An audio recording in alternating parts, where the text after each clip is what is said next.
Hello YouTube, this is Morgan, Airspeed Prime here with my next Star Wars video. This is going to be my review for Ahsoka Episode 3.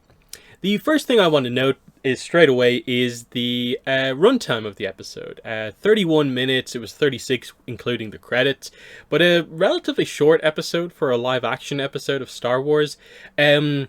I didn't notice it too badly though, and I think that's a kind of positive with the episode, is that like it's relatively few scenes, and there's actually like quite a few like extended scenes that make the episode quite focused, which is definitely kind of helpful. If this was a little bit more of an all over the place episode, maybe you'd notice the shorter runtime a little bit more, but because we had kind of longer scenes of like here's a training sequence and after the various discussions surrounding Sabine, the Force, Ahsoka, and the Jedi, Hu Yang.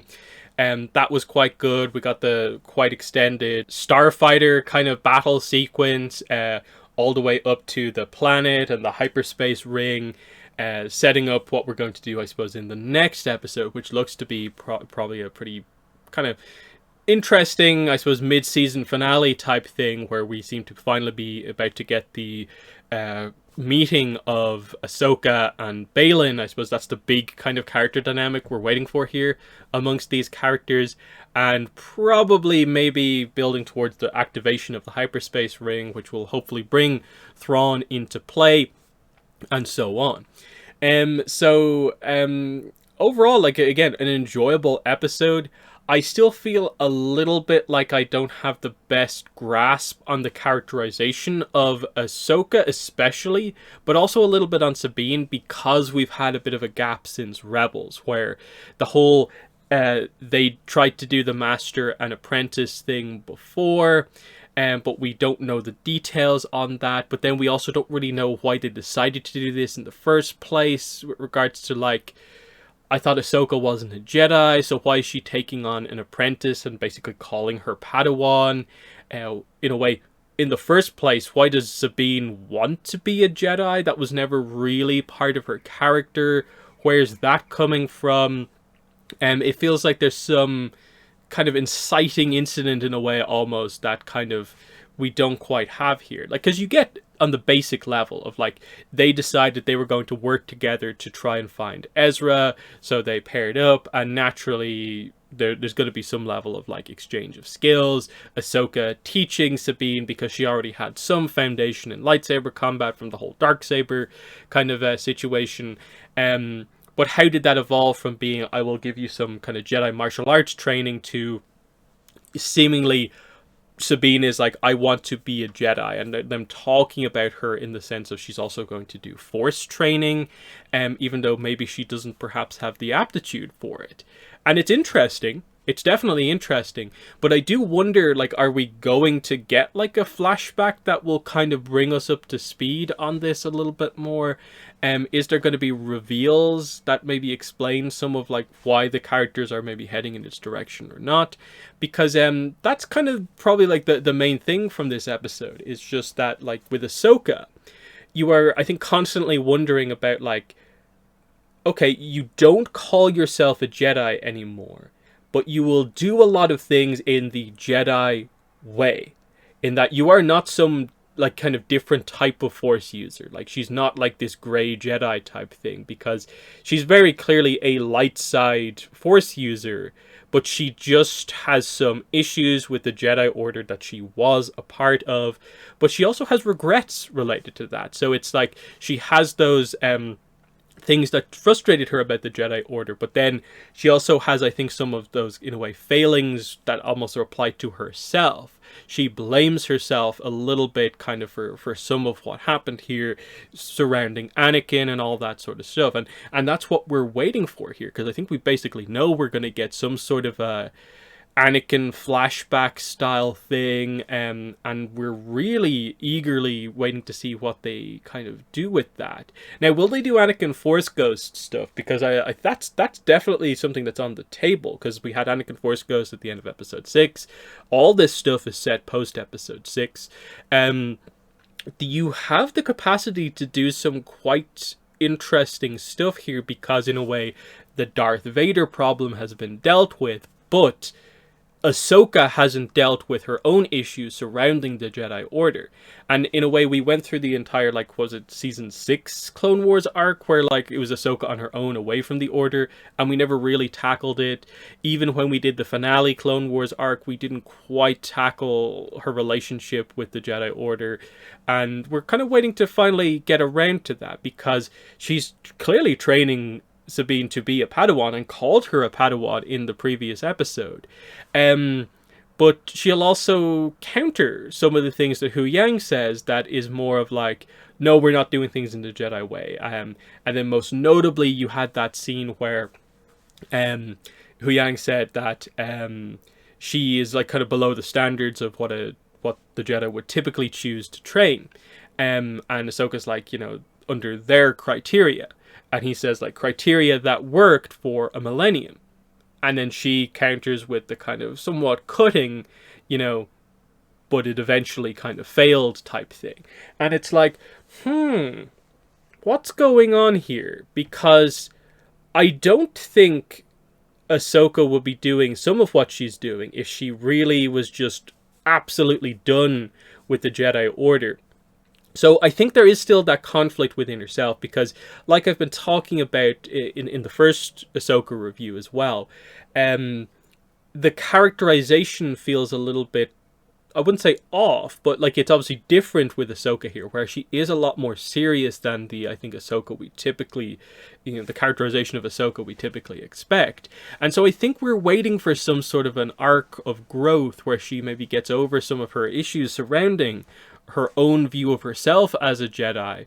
And then maybe after that we will see this live action Ahsoka like represent the character more like the way she was before. So I'm intrigued by what I'm seeing here, because they're definitely touching upon some very interesting ideas and concepts, because you can clearly see that like Ahsoka is very defined in a way by her time with the Jedi Order, but is trying to distance herself from that. But in so many ways, she is acting exactly like a typical Jedi. And so Hu Yang's kind of, in a way, finishing point of like, well, I suppose it can't be helped. You are from a long line of non-traditional Jedi. And it's like, there we go. Like that's probably the most interesting thing of all. Of like Anakin thought her to basically not do things in the absolute typical way. Now, Obi-Wan, maybe you can say he's more of your typical Jedi, but I think even he had kind of some elements to him that kind of Anakin learned from, that they did things slightly differently than maybe the Council would typically do them. But of course, the main idea is then with tracking it back even further, Qui-Gon was a very different type of Jedi. Dooku was a different type of Jedi. And then before that is Yoda, of course. So you have like it's a important line of Jedi with definitely some kind of outlier style characters in there. And I'm interested to see where they're going with her, because she is training a Padawan. And she's training a Padawan who is not the typical student. And she's being encouraging in the best way she can, in that she's critical of Hu Yang, basically like, please don't tell her she's like the worst ever candidate to ever be trained as an official Jedi. That was not a good thing to do.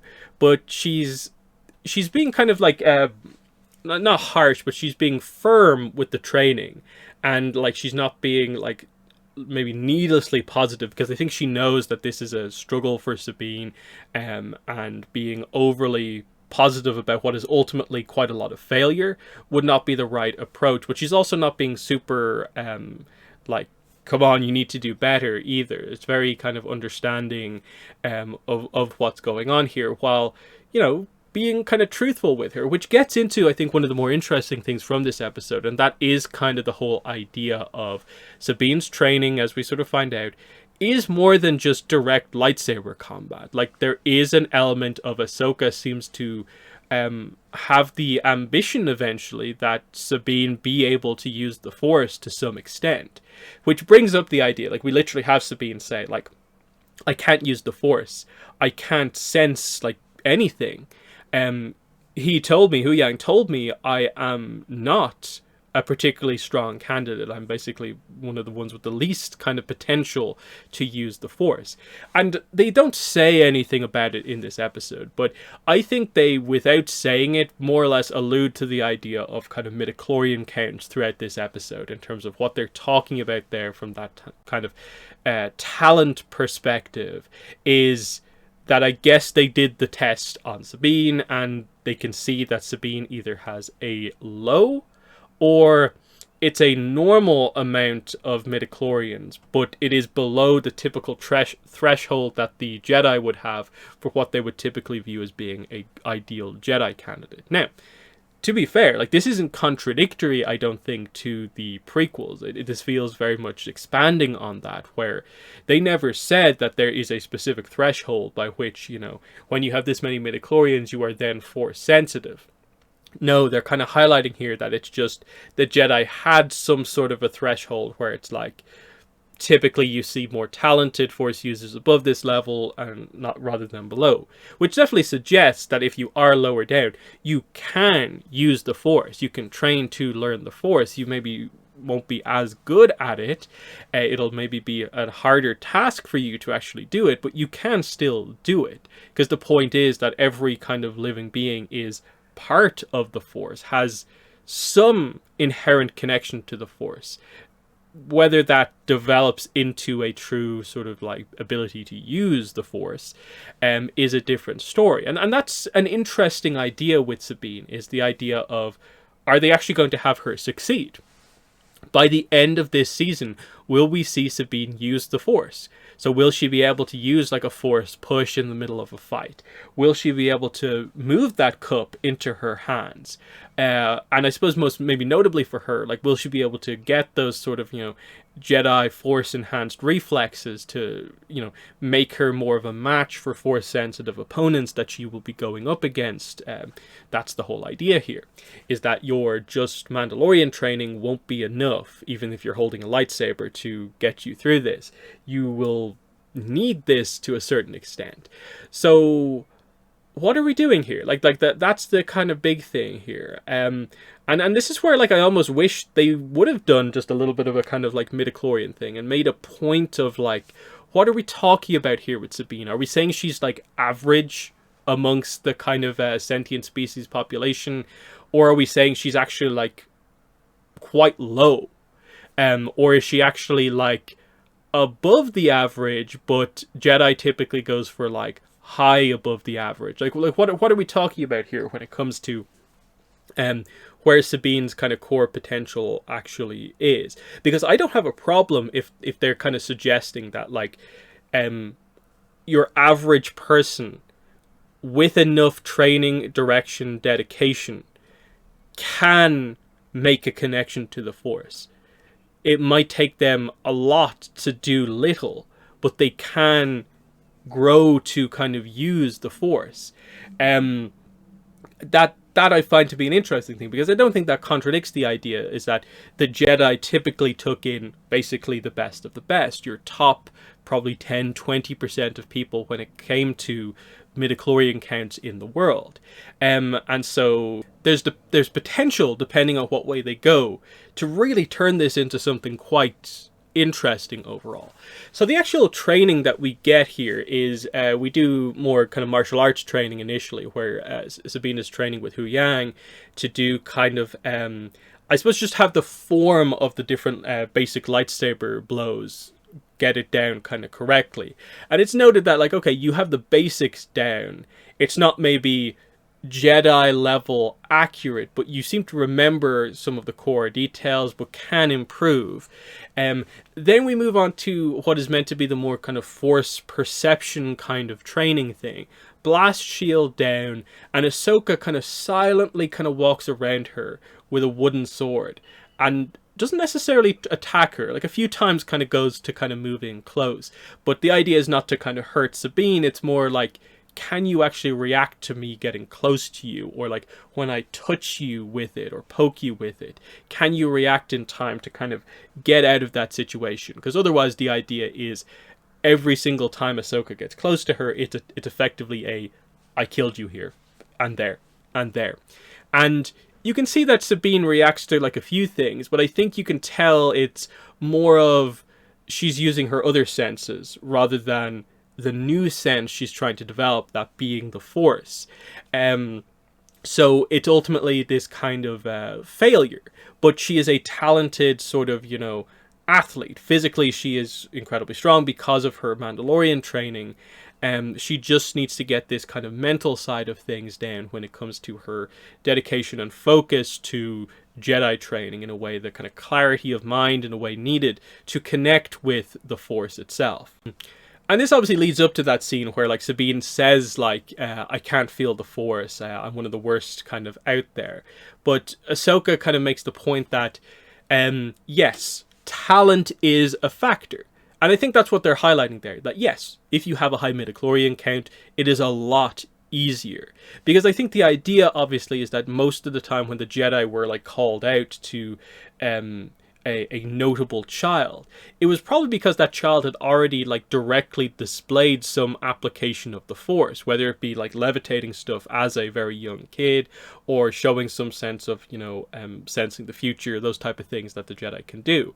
And so, they typically would be bringing in people who already, like, have literally shown the ability to use the Force, whereas Ahsoka is trying to kind of have someone effectively use the Force for the very first time at all, without that kind of innate talent. But in her view, this is absolutely something that is possible from her view on what the training is. It is just very, very difficult training.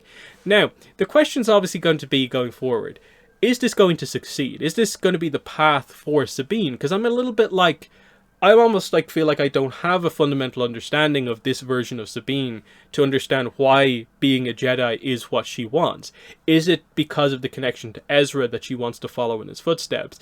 A little bit of Kanan in there as well. Is that why she wants to do that?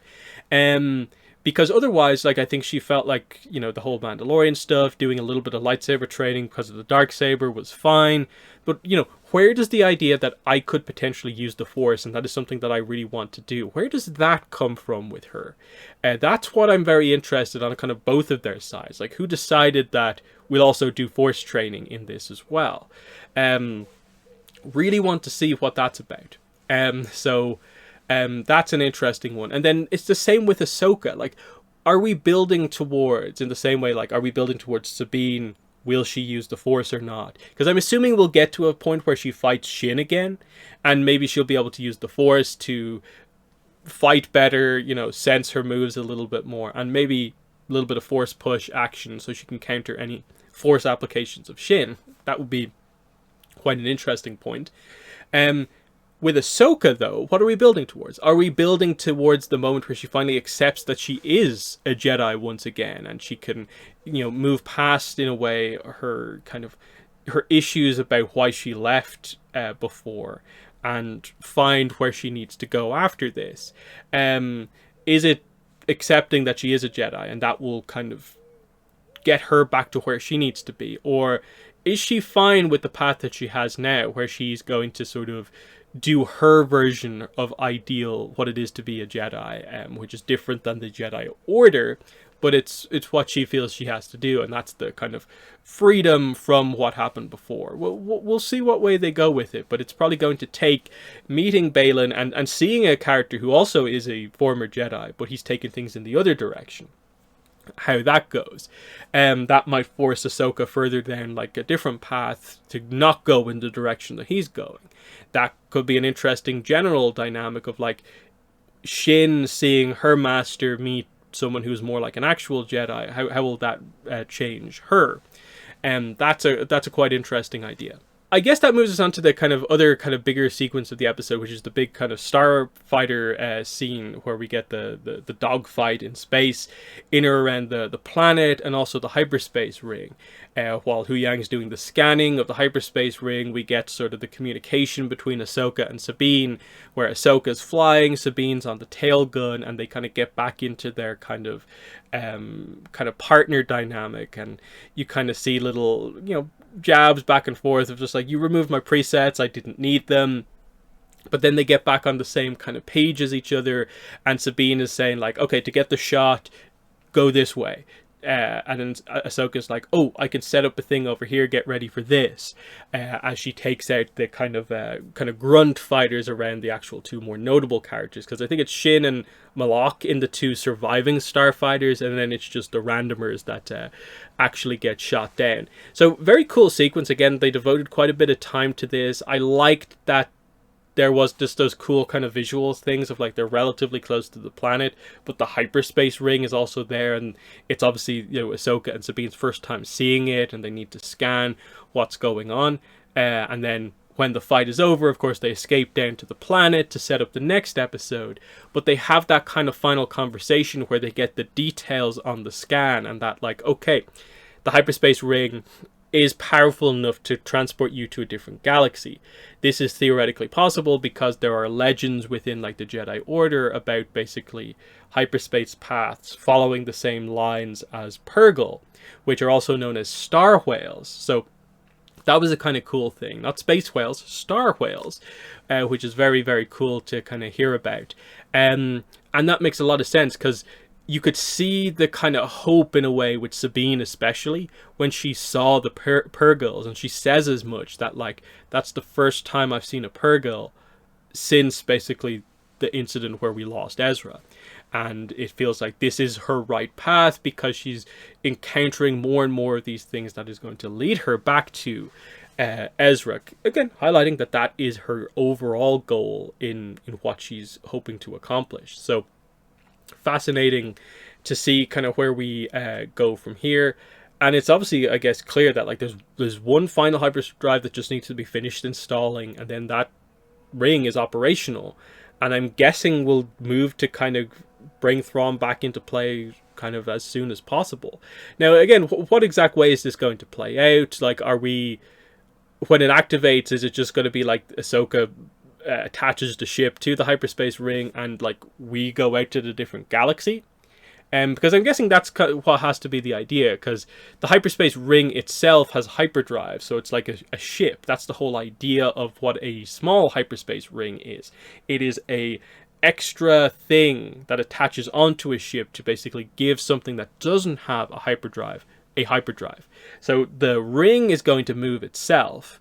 So they'll go to where they think Thrawn is. They'll attach, I guess, the Chimera to the ring and bring him back into the main galaxy, I suppose.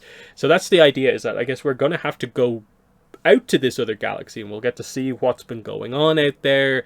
And that's going to be a reveal by itself about, like, has Thrawn built anything out there?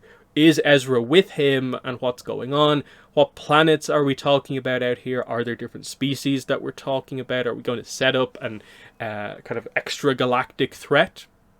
That's an interesting kind of idea as well, because a lot of the Thrawn stuff kind of relates to that, like unknown regions, the Grisk, all that sort of stuff. And like obviously old EU, the Yuzan Vong, which I think was also in around kind of Thrawn kind of time period type stuff, was also a kind of thing from a different galaxy type enemy. So these ideas have kind of been explored before, but like we're now seeing them in the main Star Wars kind of material, which is very interesting.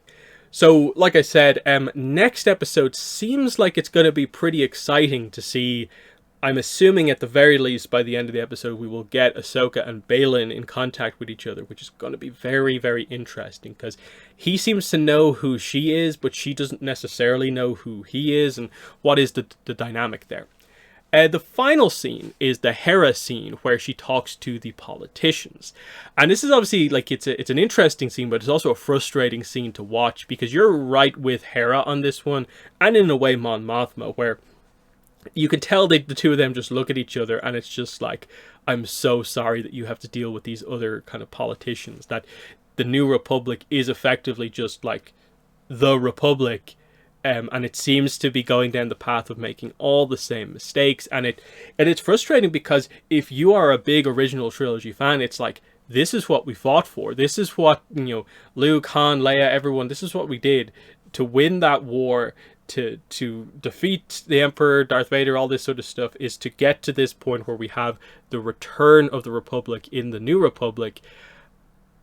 And it's just politics again. It's just the bad side of politics, where at least two of the senators there, you can tell, are just the representative of like the worst aspect of kind of like politicians, where they're just not listening to like the reality of the situation. Someone on the actual kind of front lines who knows what's going on, is intelligent, knows what's going on, has a sense for like, I believe Thrawn is actually on the verge of returning. I don't have a ton of evidence, but in a way, what caused the downfall of the Republic was effectively something like this happening in the background, and no one really could see it coming or believe it, and now we're falling into the same trap again. That's the kind of whole point here, the idea that you don't listen to one of your war heroes who believes that one of the main enemies is kind of on the verge of coming back. And they're just like, we can't see the threat, there's no problem here whatsoever, and so on. Yes, there's still a lot of sort of quote-unquote Empire loyalists still working in New Republic areas, but they, agreed to this kind of loyalty thing, and it's like, yeah, it didn't seem that way when they said this. And I love that when Hera said that, like, their positive statement about the Empire, directly quoted to them, they cut back to them for a second, and they're just kind of like they have no response to the idea that like their policy has been undermined, and they don't know what to say to the actual situation that Hera just encountered.